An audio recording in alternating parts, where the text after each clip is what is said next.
Everyone. आज की जो क्लास है वो छोटी सी है, उसे स्टार्ट करने से पहले आज हम एक छोटा सा कोट्स पढ़ें। वो है be a warrior not a warrior.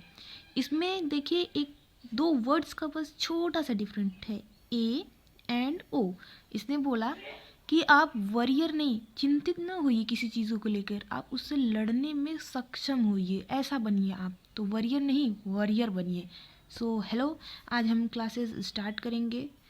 आज की क्लासेस कुछ होने वाली हैं हमारी आइसबर्ग ऑफ डिजीज़ पे।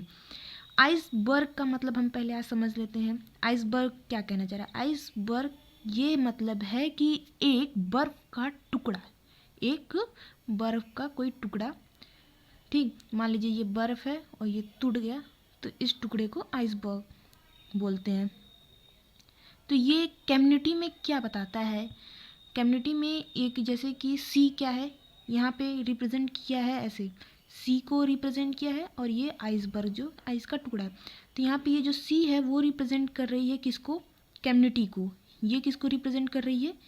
कम्युनिटी को रिप्रेजेंट कर रही है। और ये किसको रिप्रेजेंट कर रही है? ये पीपल्स को रिप्रेजेंट कर रही है उनके डिजीज़ कंडीशन के अकॉर्डिंग। अभी आगे आपको समझ आ जाएगा अच्छे से पढ़ने पे। तो हम चलिए स्टार्ट करते हैं। According to iceberg of disease concept, disease in a community may be compared with an iceberg। ये क्या कह रहा है? According to iceberg of disease, जो कम्युनिटी में डिजीजेज हैं उनको आइसबर्ग से कंपेयर कर सकते हैं, मतलब एक बर्फ के टुकड़े से कंपेयर कर सकते हैं। उसमें क्या कहना चाह रहा है? फर्स्ट पॉइंट हम पढ़ते हैं पहले। The floating tip of iceberg क्या कह रहा है? जो फ्लोटिंग टिप, ये देख रहे हैं आप, ये फ्लोटिंग टिप, इसकी बात कर रहा है। The floating tip of iceberg represent what the physician see in the community. ये टुकड़ा जो हमारे सी पे तैर रहा है उसमें जो है फिजिशियन सी करते हैं, मतलब ये सिम्पोमेटिक चीज़ें हैं। क्या डॉक्टर्स कम्युनिटी में देख पाते हैं उस डिजीज़ कंडीशन, वो उनको शो कर रहा है। वहीं पे जैसे कि क्लिनिकल केसेस हो गया, सिम्पोमेटिक डिजीजेस हो गए, बट वहीं पे वास्ट सबमर्ज, ये जो वास्ट मतलब लार्ज अमाउंट में चीज़ें सबमर्ज्ड हैं, जो ये लार्ज अमाउंट में जो एरिया सबमर्ज है वो क्या बता रहा है? वो रिप्रेजेंट कर रहा है हिडन मास ऑफ डिजीज। ये जो इतना अमाउंट में सबमर्ज एरिया, ये बता रहा है कि इतनी डिजीज कंडीशन तो अभी अननोन है, इनका सिम्टम्स भी बहुत रेयर केस में आता है, बट अभी डिजीज ये आइडेंटिफाइड नहीं हो पाई है, ये रिप्रेजेंट करता है। जैसे कि latent, inapparent, pre symptomatic and diagnosed and carrier in the community.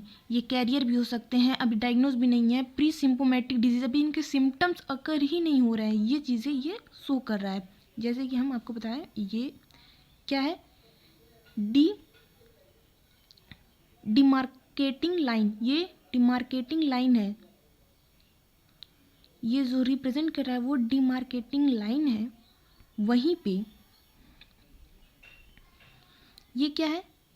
सिम्पोमेटिक disease show कर रहा है जो पानी के ऊपर फ्लोट कर रहा है, मतलब इतनी ही डिजीज कंडीशन अभी कम्युनिटी में फिजिशियन को पता है, और जो बहुत लार्ज पार्ट अमाउंट पे जो सबमर्ज्ड है, डूबा हुआ है, वो उसके बारे में तो अभी कुछ पता ही नहीं। बस यही है कॉन्सेप्ट, सबमर्ज, बस यही कॉन्सेप्ट है आइसबर्ग ऑफ द डिजीज़।